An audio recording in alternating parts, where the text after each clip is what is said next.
Nigerian economist, a banker, and a former federal ambassador of Nigeria to the Republic of Burundi.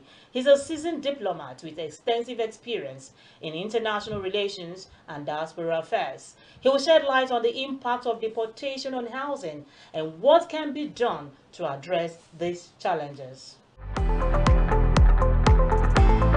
Get credible and authentic housing news at your fingertips by downloading the Housing TV mobile app. You can also join the African International Housing Show live from across the globe through the Housing TV mobile app. The mobile app features live streaming and trending housing news. You can locate the AIHS venue via the app, network with AIHS seasoned speakers, and live chat with exhibitors. You can also order house or building materials at AIHS via this app. Download the Housing TV mobile app now from the App Store and Google Play Store. And don't forget to click on the notification button. Available for both iOS and Android users. Housing TV is also on Star Times, channel 149 decoder.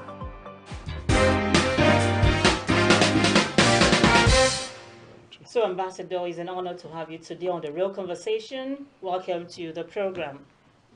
Let's look at the reality of housing challenges for deportees. When Nigerians are deported, many return with little or no resources. What are the immediate housing challenges they face upon arrival? Thank you so very much.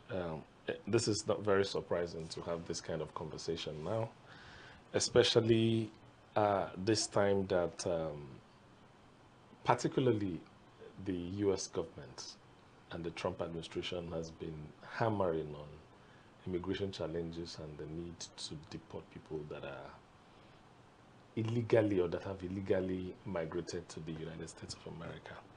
Deportation has been an issue that Nigerians face, in fact, most developing countries all over the world, because people are always trying to find a way to get greener pasture.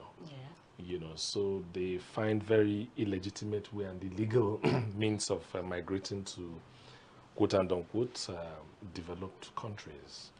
And sometimes you give them visa for visits, they go visiting and then they end up not coming back. Sometimes they go as students and then they finish education, they don't come back. So this is an issue that Nigerian government, Nigerian people actually, and quite a lot of countries have been facing.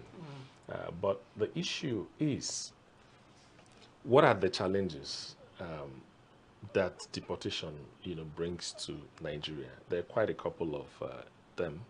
You can look at it from the point of view of economic implications. You can look at it from, how does housing, play a role.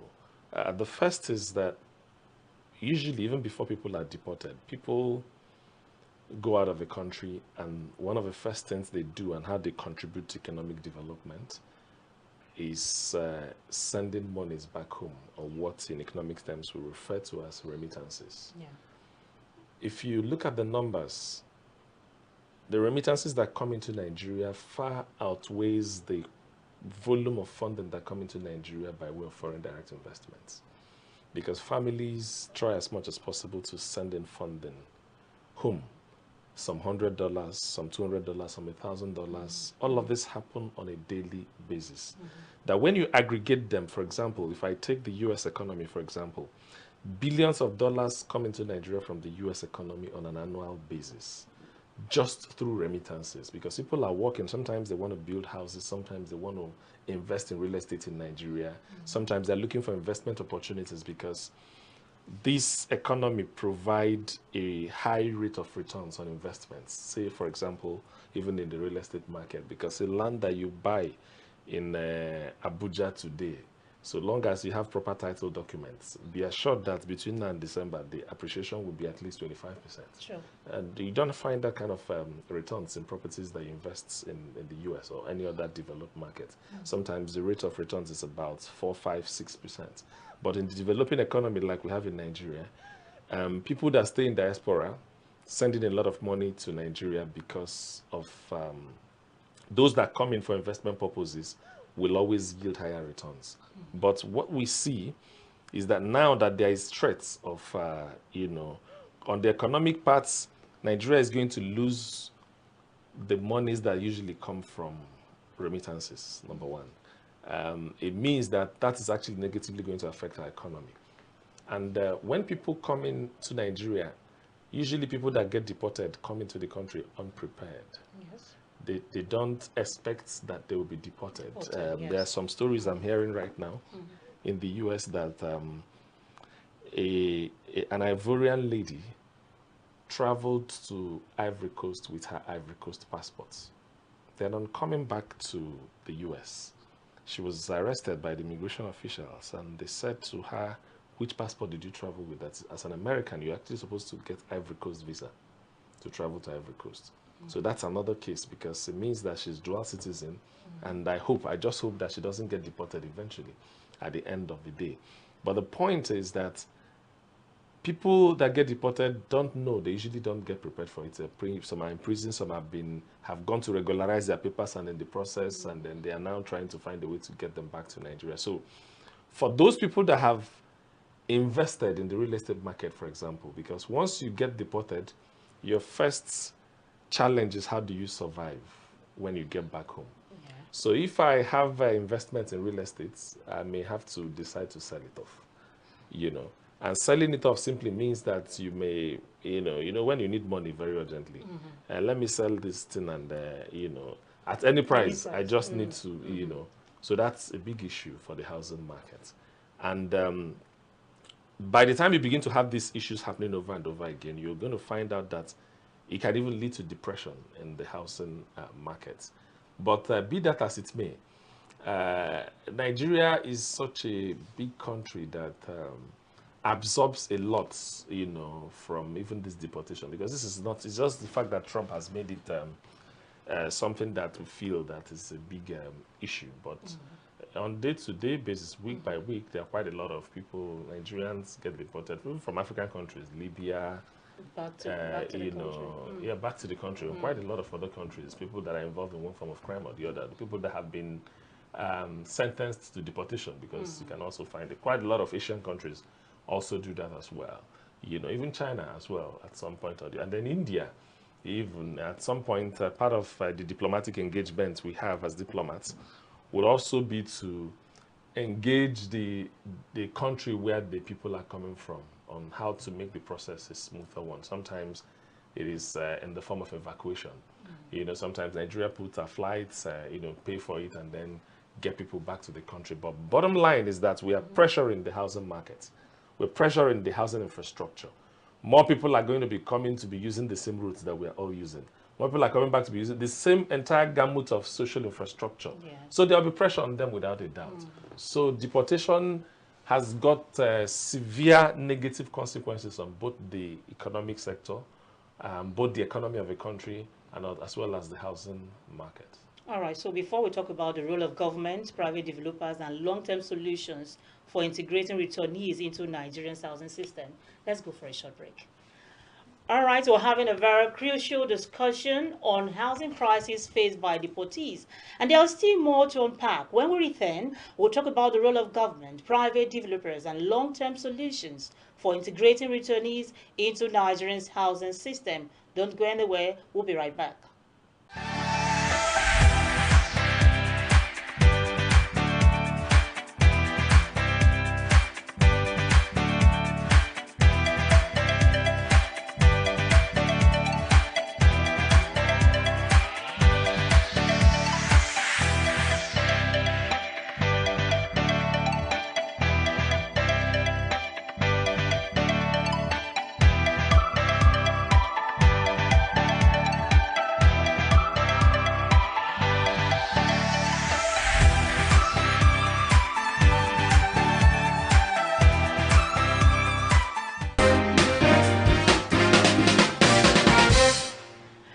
Welcome back to the Real Conversation. We are still discussing deportation and its impact on Nigeria's housing sector with Ambassador Elijah Onyagba. Now let's shift our focus to government policies and long-term housing solutions. All right, Ambassador, let's talk about government responsibility. Does Nigeria currently have any structured policy for housing deportees upon their return to the country? Well, at the moment, there isn't none that I know of. But because we are an economy that is developing, I think that time has come for us to also begin to look at what are the policies that government can put in place to be able to help, deportees that are coming into the country. We need to find a way to encourage government to have some kind of reintegration programs. I know when there's this agency of government that has to do with, people that go for, these girls that go for, there's this agency of government that deals with that. So whenever the girls come back, somehow they organize some lectures for them, trying to find a way to empower them and all of that, child trafficking, NAPTIP, National Agency, for the Prohibition of Human Trafficking. I think that governments can also find a way to reintegrate programs, a reintegration program that can actually accept people that are coming into the country, because these are real facts, whether you like to pretend about it or not. The reality is that a lot of people, we are a nation that over 70% are under the age of 30, and therefore there is pressure on the younger people to go and find something to do outside the country. Some call it japa, and in the process of the japa, majority of them, a very significant percentage, are done illegally, So there will always be pressure for them coming back into the country one way or the other. Some get involved in war-torn areas, some get involved in rather illegitimate deals that eventually they get arrested and then they are sent back to where they're coming from. So government policy recommendation number one has to find a way to look at what can be done to reintegrate people that are coming back into the country, not just the girls. For the men, for the young people, even for those that are married, how do you deal with that? Second, again, is that our affordable housing policy must also begin to look at this, because when you have people coming into the country as a result of deportation, what that means is that there's going to be increased demand in the local housing. The question is, do you have enough supply to be able to match that local demand that is likely to come as a result of that? So government policies should also be anticipating, government affordable housing policies should be anticipating that these issues will always be there. And therefore, what do we do to be able to accommodate, Thirdly is that we will keep asking our diaspora to continue to invest, because part of the reasons why you have investments is to be able to draw on them when you have challenges of this nature.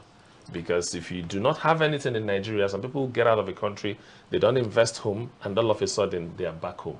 I know the challenges we are facing as a people in places like Dubai, for example, where Nigerians have put in a lot of money in real estate there. Today, even the visa to go to the United Arab Emirates is a problem, So that's why thinking home is always better, because anything you have in your home is secured. No matter wherever you go, but you must always fall back on whatever you have home. Quote and unquote, there's also the challenge, because sometimes when these people also send these monies back home, there are a lot of stories that are around, they're sending you beautiful pictures of a house in Maitama, and all of a sudden you don't even know that where your money has been invested is in a slum somewhere. And that's why, if government is working alongside with the private sector, the organized private sector, to be able to open up investment opportunities in such a way that people don't necessarily need to start sending the monies through their brothers or relatives that have poor character. If they know that there's a structure that has allowed people to buy houses in Nigeria in a much more formal and transparent manner, then that becomes a good opportunity, so that they can also use that land either as investment for investment purposes, or even for accommodation in the unwanted event of getting deported back into the country. So there's also the part that will have to do with skill acquisition as well. And why do I want to talk about this? When people get deported into the country, they must have learned some skills. Take, for example, there are people that deal with big data in the United States of America. There are people that work in the tech space in the United States of America. Say Google, Facebook, X, all of those kind of organized settings that require a lot of data to work with. There are people that work in the hospitals as well. and then quite a lot of people operate in the developmental space.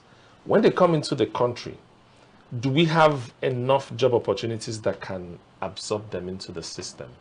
That is a big problem. So we must always, as a country, come up with policies that will have spaces to adopt or to absorb these people into the system. If you do not do that, there'll be mismatch. And that also leads to frustration. If a big data guy, if a tech guy comes into the country and there's absolutely nothing for him to do, there's no place where his skills can be matched with locally with what he's been doing. These are some of the things that also can lead to increased frustration. So these are the areas I believe that government can look into and then find a way to ensure that we anticipate, because part of the things you do in life, people that train for war, don't train for war because war is going to start on a specific date. Yes. You train for war as an emergency, yes. So just in case it happens. Nobody's saying it will happen, but in the unlikely event that it happens, how do you respond? People that I'm sure when epidemic happens or pandemic, the likes of Ebola or the likes of COVID-19, nobody anticipated that these things will happen when they happen. So it's important that we are proactive in what we're doing and then try and find a way to ensure that we have investments that can cushion. We have policy options that support investments that enables that people don't lose their money when they are sending them home. They are also try to find a way to design programs that can allow our deportees to reintegrate back quickly into the system. Design affordable housing programs that can also accommodate them as soon as they are coming back. So we don't have a situation where the percentage of people that are living in the slums are increasing day by day. And in that case, you're struggling to, putting pressure on the social infrastructure that we also have in the system. All right, Ambassador. So many Nigerians, migrate due to economic hardship, lack of opportunities, and insecurity. Instead of just managing deportees when they return, what policies should the Nigerian government implement to reduce the number of people living in the first place? People leaving the country, as they call it, that word, japa, out of the country. What policies, should government put in place to reduce the number of our young Nigerians living the country? It's not complicated, in my opinion. First is that what can you do as a government? People understand the root factors for which people will want to leave the country in the first instance. It is absence of opportunities. It is people feeling that government is not taking very good care of them. It is people feeling that the grass is always greener at the other end of the divide. And until you get there, this grass, it will be green from one side, but when you get there, you find out that it's not as green as you thought, But primarily, these are at the root cause. Justice is also when people feel that they are not getting equal opportunities. This guy's film seems to be preferred. So there's also the corruption part of this whole scheme. But a government that people must respect has to be a government that have got the interest of people at heart and you can always know that by the nature of policies that they put in place. Education is very key. Sure. How our academics and our curriculum needs a little bit of restructuring. I keep saying this, the corporates, the big corporates in Nigeria needs to find a way to synergize with the academic sector so that the trainings that we are giving people in school will be for the jobs of tomorrow, not the jobs that have already expired. Our curriculum needs to be reviewed so that when you are studying in Nigerian university, the idea must be that you can come out of school and become an employer of labor. This is a problem we have that dates back to the root. A lot of education objectives in Nigeria, a lot of people read to pass exams in Nigeria. There is always, when our fathers were growing up, when they were coming out of school, there was work that was waiting for them. In fact, a lot of companies go to the universities to be able to get people that are ready to work. Or once you graduate, there's already work, waiting for you. But that's not the situation now. Yeah. So the understanding that you must work when you leave school is a problem. Our academics and curriculum must be structured in such a way that people can see their way to entrepreneurship as they, even while they're in school.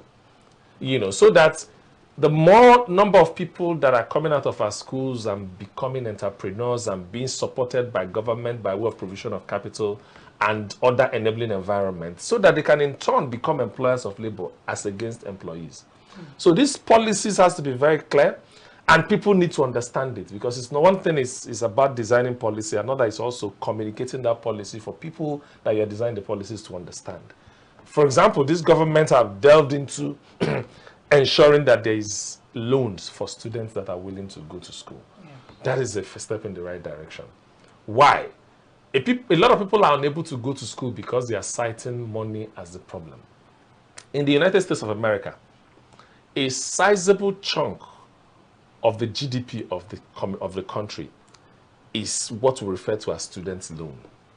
As a matter of fact, in specific terms, President Obama finished paying his student loan as a senator of the United States, as a senator representing his states. What does that tell you? He went to Ivy League. He's a Harvard graduate, studied law in Harvard. But it meant that money did not stop him from achieving what he wants to achieve, and that's what education loan does for you. So it's a step in the right direction. But the question is, we also need the other half of it. Funding to go to school is one half. Yeah. The other half is, what are you teaching me? You know, I think it was Fela that said, teacher, don't teach me nonsense or something. I quite a couple of people. So what exactly are we teaching people? You know, on the other hand, are we training engineers that cannot build bridges? Are we training architects that at the end of the day, we still don't have trust in whatever that they have designed? Are we training, civil engineers that cannot construct our bridges for us? How come if you come to a construction site, most of the big projects we have for our infrastructure is done by Julius Berger, CECC, some of these foreign companies that are in Nigeria. So there's a problem already here, you know. So clearly, it's time is ripe to begin to look at our education system and teach our people that the essence of going to school or writing exams is not to pass exams. No. It is for you to be able to learn and practice what you have done. This is a country that has over 220 million people. That's the size of a market. That's the biggest black nation on the face of the earth. That's the biggest GDP in Africa.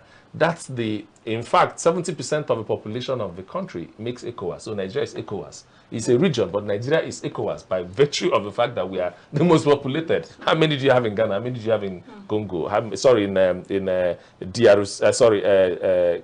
Cote d'Ivoire or Gambia or Senegal? These people are very small compared to Nigeria. So we're just basically saying that if we get our education right, there will be a lot of spiral effects, and then we'll begin to find a way to promote SMEs, policies that support the small and medium scale enterprises, so that when people are coming, the same way you have provided them loans is the same way you can also, to go to school, the same way you can also provide them some kind of loans that can enable them start business, because there's already a big market.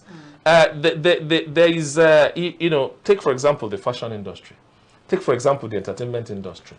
What has happened in those spaces can tell you that the country can really be big. Thames just won the Grammy Award. She's a Nigerian, doing pretty much well in the entertainment space. You don't have to, you don't want to know the revenues that Nigerians generate from the Nollywood industry, for example. That's also a big market that nobody has looked at, you know. If no matter the argument you're having with somebody in the United States and you say that a Davido is coming up the stage or that a Burna Boy is coming up the stage, so that argument becomes inconsequential, because the level of excitement that has just been generated on the market side, or the market that has just happened on the account of the fact that people entertainment is just about to take place is quite huge. You know, so there are so many things that I believe that a listening and a thinking government can do for the young people that make them begin to pick interest in the development and what is going on in their country than the desire to always go out of the country. All right, so finally, what advice do you have for Nigerians abroad regarding housing preparedness in case they ever face deportation? Should they be investing in property back home as a safety net? Well, what I say is I don't wish anybody get deported, but the truth of the matter is that even if you don't get deported, there's no place like home. Sure. Someday you wake up and you realize that you're actually not from this place, that there's another place that you come from. So I hear the conversation around, invest just in case you are, that's not the idea. The idea basically is that people are encouraged to invest in Nigeria's real estate because it offers one of the best returns you can have anywhere in the world. It's a space I've played in very well, so I can tell you categorically, very clear, that Nigerian real estate market offers the best of the returns that you can think of anywhere. There's also the risk involved because we can't talk about the prospects without talking about the risks involved. And that's the reason why, as much as we encourage the people or diasporans to think about investing in Nigerian real estate markets, governments must also bridge the gap of ensuring transparency, of harmonizing processes. And what do I mean by that? Take, for example, land administration. The land administration process in the FCT is different from the land administration processes in Lagos. It's different from the land of administration processes in Ekiti State or any. Isn't there a way that we can harmonize these things and bring them together and make them seamless? Why do I need to physically go to Ilesha to go and conduct a search, or go to a land administration, land bureau in Osun State? I'm in America. I have to come back to go physically to get a lawyer to do a search on a property when I can do it online. There must be things, these things go hand in hand. If you can find a transparent, if you buy a house in the United Kingdom today, from Nigeria here, you can conduct a search that can give you history of that house. When that house was built, the number of people that have, transferred that title from one person to another, and these things are very, very transparent. You don't need to get to that location to be able to get this very critical information, So I think that it's a two-way thing. Government must provide that enabling framework for that investment to happen. But the people also on their own will also see that this is possible for them to, because transparency is the issue. Every investor, the security of their investment is paramount. So yes, we are telling them that this is the best thing to do, but we also know that people have also tried it and have had their fingers burnt. How did they burn their fingers? Some people have bought the land and then the land eventually had issues and it was revoked. Some people have given money to people to buy houses for them and they ended up not building the houses and all of. So we know some of these stories. So what we now need to do is, how do we create safety nets and de-risk the processes and make it easier and transparent for people to find it attractive to invest in that space? And I think it's pretty much doable. Nigerians must always, in fact, Nigerians are people that always think about home. A Nigerian that doesn't really come to Nigeria is missing a lot, even though they might decide not to be in the country, but deep down in their hearts, there's just something about Nigeria that there's just so much, is it the people? Is it the music? Is it the movies? Is it the fashion? The food? Is it the food? If you're out of this country for 5 days, believe me, you're going to be looking for local delicacies. In fact, I spent about $200 the last time I was in the US transporting myself to where I'm going to get a Nigerian food. So how much is $200 just to transport yourself to where you're going to find the local food and just have a kind of swallow and all of that? So we are one of the best countries on the face of the earth. All we just need to do is to get our leadership right, get a few things right about us. We have the resources, we have the manpower, we have the market, we have the people, we have the economy. So we can really, really grow and become really, really big. But we also need, on the other hand, a very serious government, a very serious leadership, people that have an understanding of what it takes to move Nigeria from point A to point B. I think that's just the missing link. And I'm sure we will get there. Because even if you look at the world, wherever we are running to, too many things have happened that have shown that there's no perfect system anywhere in the world. 4 years ago, we're trading ourselves on democracy. We're just about something years or whatever practicing this democracy. But do not forget that it wasn't really too long ago that we saw riots at the Capitol. Election was done, somebody said he won or he didn't win, and then people started demonstrating. For a country that has stayed over 160 years of democracy. So it just shows that there's no perfect system anywhere else in the world. The people of the country must come together and build their country for the interest of the country.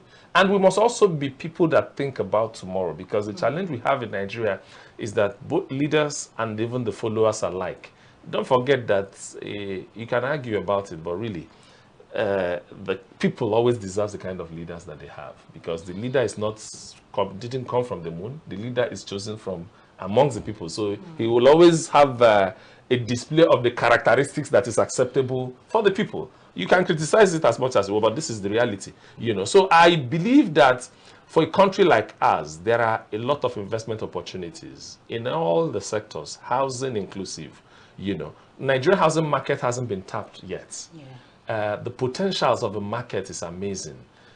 You can drive employment through housing. You can, even in our education system, we also need to begin to certify technical people, you know, plumbers. In fact, if you call a plumber, if you have a plumbing problem in the UK, your plumber will charge you based on his problem. If his wife is asking him for £500, the next call he receives, he will charge the person £500, because if you think it's an easy work to do, then go do it yourself. You know, so these are, in fact, some people that repair, that fix medical equipment in most of these developed countries earn more than the doctors that work in the hospital, because they have to have the equipment to work with at the first instance. So there are opportunities that when we begin to train people technically, you find out that they can clearly earn a living. Once they can earn a living legitimately through their hard work, then it becomes interesting to stay in the country, and then we begin to look at opportunities that housing provides. I was involved in a project where we tried to do about 777 housing units in Kano. In that project site alone, the economy that was built around that construction site, artisans, plumbers, electricians, masons, people that are supervisors, young graduates that are engineers, architects, structural engineers, were engaged in the work. And on the other flip side, we started the project and all the rods available in Kano market finished. They had started going to other nearby, you know, Kaduna, to be able to get rods. You understand? And not to talk about the smaller markets that you create, because now a woman that is selling rice or mama puts can come to the site, and then they can, you know, cook food and sell to people, bread, drinks, and all of that. It's a big industry. And if the governments haven't seen it, then I'm pretty much surprised, because half of the effort we are putting in doing other things, if we focus on housing, the multiplier effect is quite much, because we keep talking about the deficits, housing deficits. Some say is this, some say is, we just keep talking about figures, and I am not able to still see the practical steps that is helping us. Okay, we have 18 million housing units, so how do we bridge it? How many have we built in 2023? How many did we build? What kind of even data mechanism have we put together to be able to capture successes that we are having in these areas, to say, okay, since it's 18 million, in the next 4 years we will do 1 million, so we know it's 17 that is left, and so on and so forth. So the policy options are very clear in my head, but we are not short of policy making. The problem is implementation. So that's the challenge. But I encourage people to look at Nigerian real estate space, because it offers a very good investment opportunity and increased returns, but cautiously. Government must also help to de-risk the risk that people are taking, and ensure we can create a mechanism or a window where if people invest through, just like people can go straight to our bond markets and buy bonds, federal government bonds and all of that, they are shielded by Central Bank of Nigeria to do that. We can also create such things in the housing industry. Now, when you put your money through a system, that system ensures that it de-risks whatever thing you have done, and ensure that it provides you the necessary returns for which you are doing that. And lastly, transfer mechanism, because problem is that a lot of people buy properties in the housing market, but the title is an issue. People go and they buy title, they don't register it. You know, these are the things that encourage corruption in Nigeria. So I know I own my house now, I live in that house, but I'm still waiting for governor's consent. You know, and all of that. So that registration process, and people dodge it because it costs a lot of money to do. You know, so you're waiting for money to be paid to do this, to do that. So that's the system that I also believe that we can find a way to ensure that these things are not happening. So that you know that if someone has bought a property, this is the person that owns that property, not layers and layers and layers of ownership that you don't even know who owns the property, just by way of poor registration system. Thank you. All right, so thank you Yes. so very much, Ambassador Elijah. Thank This you has very been much. an enlightening discussion. Yes. Thank you for sharing your insights on the housing crisis Thank you. faced by deportees and the broader implication for Nigeria's real estate sector. Thank you so very much Thank for you your very time. much. To our audience, today's conversation highlights an urgent need for structured policy, better urban planning, and collaborative efforts between the government and private sector to ensure deportees have a place to call home. That's it for today's episode of The Real Conversation. Join us next time for more discussions on housing, mortgage finance, and economic policies that affect you. Until then, I am your housing diva, Flora Anne. Stay informed, stay engaged, and keep the conversation going. Bye for now.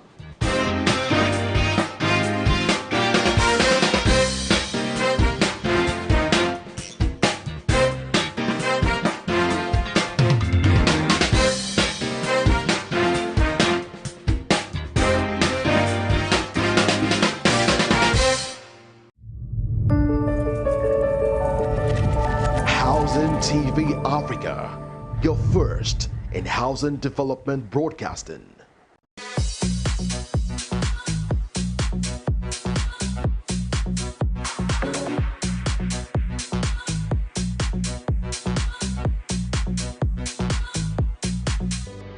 We are in Abuja. Naturally, houses in Abuja are high. So I think that maybe because of the infrastructures they are putting in place and because it's a new city still, we're still developing it and we want to put it at world standard. I think that's part of why everything is high. However, I think there's a way that the government can help to cushion the effect on the citizens. There should be housing policies that are put into place where funds are made available for people to access these funds, especially for developers as well. So there should be grants, there should be funds, so that they develop properties which are affordable to people. We have grant providers outside of the shores of Nigeria that are ready to sponsor development of mini estates. We can take advantage of that. That can help in crashing the price of housing in Abuja, and it will go a long way to affect the prices of other things. And I think for me that's it. The houses are not worth the amount that they charge for them, in my opinion anyway. The rooms are small, the spaces are small, they are compact, but the prices keep getting higher, and it's not as if the facilities are being improved upon. When it comes to issue of house rent, honestly, the house rent in Abuja is something else now. One bedroom flat will be hearing 4 million, 3 million, depending on the area though. But I think the government should do something. At least there should be regulation for house rent. It's very important because people are going through a lot. People are suffering. Some people cannot even feed. You know, imagine a man that has 4 children. It's not easy. You understand? There should be regulation for house rent. It will help us. All these landlords, you know, they should come together and let them understand that there should be a price tag for every rent. You can't just wake up because you build that you just add money. You understand? You expect people to pay. Some people are squatting in this town, family members squatting. You understand? You see 4 people living in one room. It's not healthy. You understand? It's not good. So they should do something about the house rent. If they can regulate the house rent, as in the housing system or whatever, it will go a long way, please. House rent, as far as I'm concerned, is another big deal, most especially here in FCT. You find out that I don't know if it is the landlords or the agents that are behind the increase in house rent. But if you check very well, you find out that the house rent is exorbitant. Now, if the government was coming, I think the government have to come in on the aspect of what we call extended housing unit. Are you getting me? They can come in to build all these housing units that even the lesser citizen can afford. Are you getting me? Give them a space of time, like let's say 10-15 years. No matter what you're doing, instead of paying this house rent, let me say 1 bedroom flat or a self-contained 1 room apartment, everybody or whatever, lay your hand on the one you can easily afford. Why the government gives you time to pay up. I think that is very, very necessary. Secondly, I think there should be a policy and a law that will guide the agents and the landlord and equally the tenants. So that if that thing is, I think if the law comes in a system that it will be well regulated, are you getting me?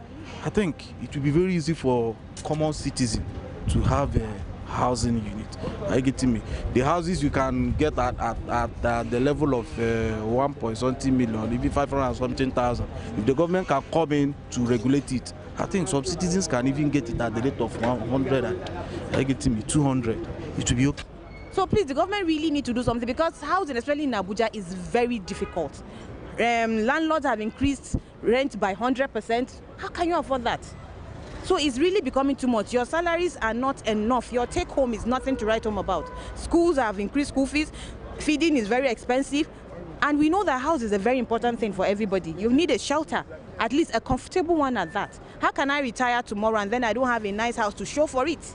Because my salary cannot cover for it. If I'm going to get access to mortgage, they'll tell me that I don't have down payment. You understand? So they really need to help us. They need to make better programs that will affect people, that people will benefit from. So that it won't be that some organs at the top have acquired it before you get there, it's finished. Not blame the landlord, and because of the high cost of living now is very, very high, and things are very, very costly in the market.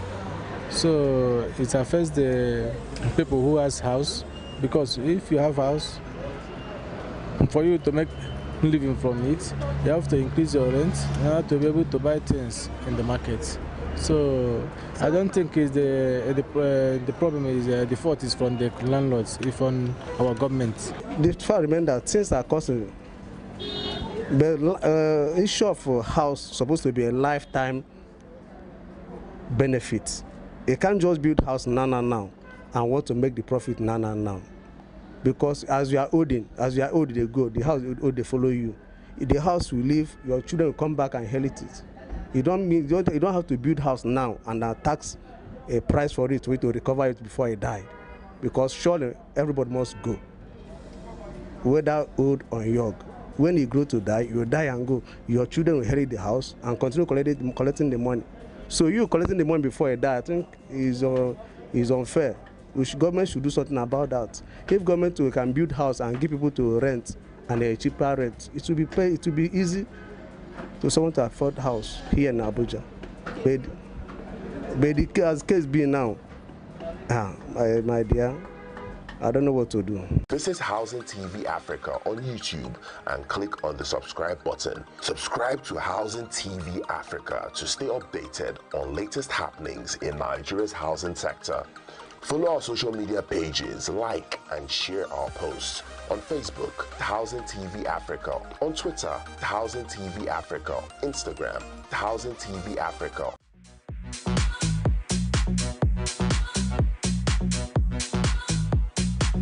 The issue of fuel and naira devaluation and the removing of fuel subsidy.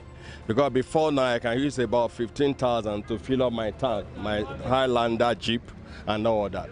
But currently with about 64,000 before I get my tank filled up or to top up fuel. So with that also affect the cost of living. And if you get to the market, what you get as of 2,000 is about 4,000 or 5,000 currently. So I think the government have to put in their very best. I know they're working, but they have to work harder to enable a man on the street to have a very comfortable environment and not to go into armed robbery. And that's my humble position. From transport, man start. I've been from food, you want man start. I get motor now. My motor now, I know if you carry and come out again. Since when Tinubu enter, they still come to say they carry the fuel come down small. I say okay, make I dey manage. As I say make I dey manage, they see jack and go up again. Rice, you know we say one buy bag of rice. Children dey house. Now food stuff now you want talk, my sister. You know be the thing like memo now. All this of any way we they do, people know they do them again. If we give them price, they go say it's too much. They go say it's too much. So the thing, no, you know, they easy like before again. Before my house rent now na 150,000. Play then jack can go 200,000. Play then jack can go 250. That was where they don't build before. When they waiting and they buy again, they say cement it don't cost. block you don cost. House wey you don build before, why the thing dey dey cost? I no understand. The cost of living in Abuja, I'm not saying it's very hard, it's not expensive. Because when you compare to that of other states, like compare Christmas period, I traveled to my village. Oh, it was unbearable. The fish I bought here for like 1.5. In my village, it was 2.5. So there is no comparison. I think Abuja is, in fact, just a perfect place to be. For me, I don't know about others. It's affecting me very badly because even the man outside there already understands that it's affecting. Are you getting me? Take for instance, last few years, what you can easily get at a little amount now, if you compare it to what you can get, the same thing you can get for last year or last 2 years. Are you getting me? You see that it has added up to even more than triple. It has tripled more, making it very, very hard for a lot of people to even cope in the society, including me. Imagine you now, a driver, maybe somebody that owns a car. You have a car. Last 2 years, you normally parole with your car. But this year, you find out that a lot of people have dropped their cars. If you're purchasing PMS at the rate of 200 and now you're purchasing the same PMS at the rate of 1,000 something, what's the need? Is it not to drop your car and join transport people? So these are part of the issues we are having, and it has affected a lot of citizens as far as I'm concerned.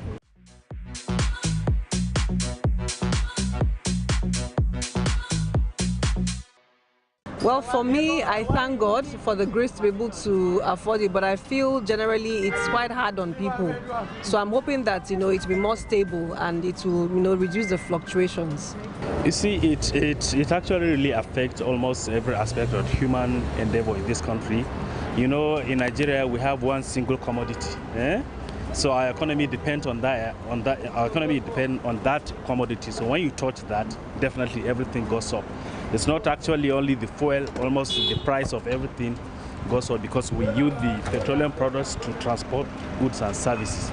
So definitely it affects almost everything. I come down small, and they happy say government they try, they happy for government, say thank you. But now this thing it is too much for us. Now I'm a the car drop. I'm a car drop. This thing too much now. Turu. I take government, make we help us.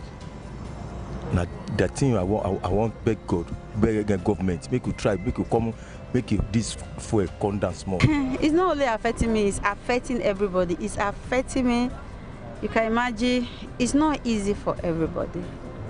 Affects our cost of living, our daily activity, everything. In the market now, you buy something today, the next thing they will tell you, come back tomorrow, you want to buy the same thing, and the price has increased. Something you bought yesterday, you can't buy the same price today. And you can see, and not just the cost of this, even the fuel itself is not as good as before again. Like last 3 days ago, I bought 30,000 naira fuel. Today I still bought 40,000 naira fuel. It's really affecting us. We are dying in silence, but what can we do?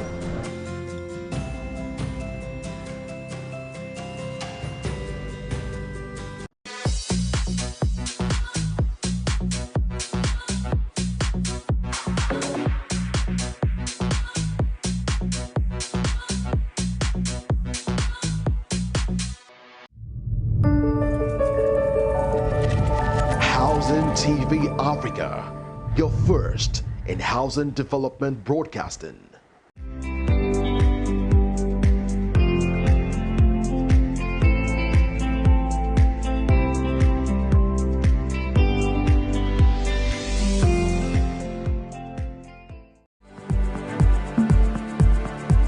Join us on a captivating experience through the dynamic world of town planning in Nigeria, as we delve into the visionary projects and insights of top experts, witnessing the remarkable transformation of spaces into extraordinary communities.